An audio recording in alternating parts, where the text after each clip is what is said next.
జై వాల్మీకి, జై శ్రీరామ్.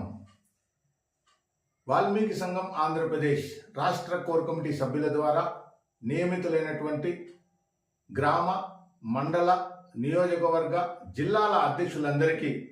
శుభాకాంక్షలు తెలియజేసుకుంటూ, ఇప్పుడు కూటమి ప్రభుత్వం 2025 ఫిబ్రవరి 24వ తేదీ నుండి 3 వారాల పాటు అసెంబ్లీ సమావేశాలు నిర్వహించాలని ప్రకటించడం జరిగింది. మరి ఈ అసెంబ్లీ సమావేశాలలో వాల్మీకుల ఎస్టీ పునరుద్ధరణ బిల్లును ప్రస్తావించాలని ప్రస్తుతం ఉన్నటువంటి ఎమ్మెల్యేలందరికీ ఒక వినతి పత్రాన్ని అందజేసి ఆంధ్రప్రదేశ్లో వాల్మీకులకు జరిగినటువంటి అన్యాయాన్ని వివరించాలని, మరి ప్రస్తుతం భారతదేశంలో ఉన్నటువంటి వాల్మీకులందరూ నార్త్ ఇండియాలో ఉండే వాల్మీకులు ఎస్సీలుగాను, సౌత్ ఇండియాలో ఉండే వాల్మీకులు ఎస్టీలుగాను మనుగడ సాగిస్తున్నారని, కానీ ఆంధ్రప్రదేశ్లో ఉమ్మడి 13 జిల్లాల్లో ఉన్నటువంటి వాల్మీకులు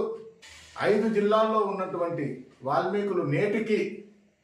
శ్రీకాకుళం, విజయనగరం, విశాఖపట్నం, తూర్పు గోదావరి, పశ్చిమ గోదావరి జిల్లాల్లో ఉన్నటువంటి వాల్మీకులు ఎస్టీలుగా మనుగడ సాగిస్తుంటే, మిగిలినటువంటి ఉమ్మడి 8 జిల్లాల్లో ఉన్నటువంటి వాల్మీకులను చిత్తూరు, అనంతపూర్, కడప, కర్నూలు, కృష్ణా, గుంటూరు, ప్రకాశం, నెల్లూరు ఈ 8 జిల్లాల్లో ఉన్నటువంటి వాల్మీకులను మాత్రమే రాజ్యాంగ ఉల్లంఘన చేసి 1956లో వాల్మీకులు ఎస్టీలో ఉన్నటువంటి వాల్మీకులను తొలగించడం జరిగిందని, అప్పటి నుండి 68 సంవత్సరాలుగా వాల్మీకులు చేస్తున్నటువంటి పోరాటాలు, ఉద్యమాలు చేస్తూ మిగిలినటువంటి 8 జిల్లాల్లో ఉన్నటువంటి వాల్మీకులను చిత్తూరు, అనంతపూర్, కడప, కర్నూలు, కృష్ణా, గుంటూరు, ప్రకాశం, నెల్లూరు ఈ 8 జిల్లాల్లో ఉన్నటువంటి వాల్మీకులను మాత్రమే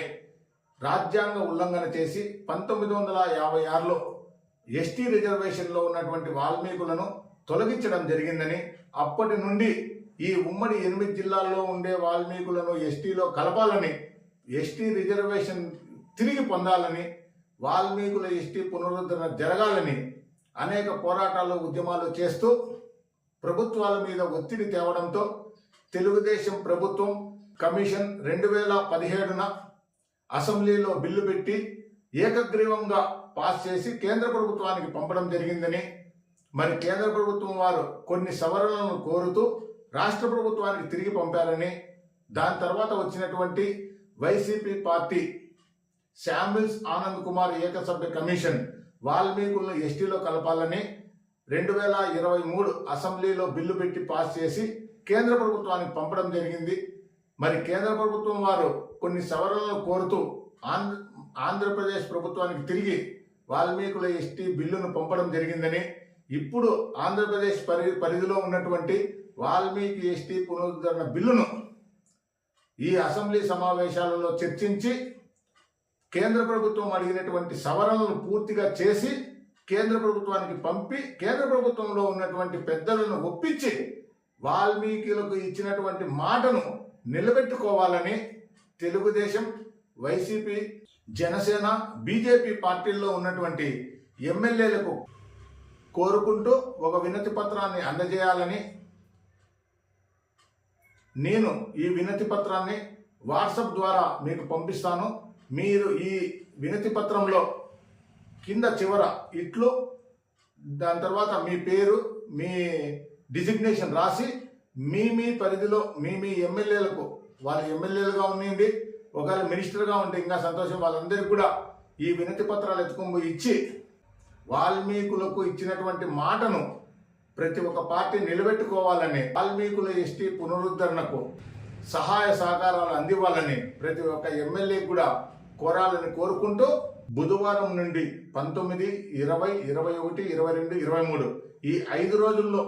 ఎమ్మెల్యేలందరికీ ఈ వినతి పత్రాన్ని అందజేసి, వీలైతే ఒక వాయిస్ మన సమస్యలకు వాళ్ళకి తెలియజేస్తున్నటువంటి ఒక వీడియోని, వాళ్ళను కూడా ఈ సమస్య మీద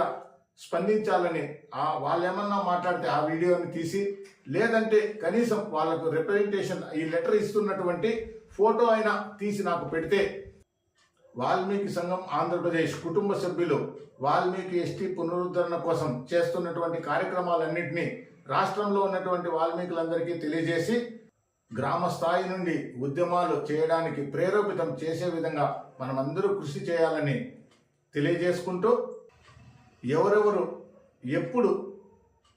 ఎమ్మెల్యేని కలుస్తున్నారో ఆ విషయాలు నా నెంబర్కి ఫోన్ చేసి మీరు తెలియజేయాలని కోరుకుంటున్నాను. మరొక్కసారి నూతనంగా నియమితులైనటువంటి ప్రతి ఒక్కరికి హృదయపూర్వక శుభాకాంక్షలు తెలియజేసుకుంటూ, జై వాల్మీకి, జై శ్రీరామ్.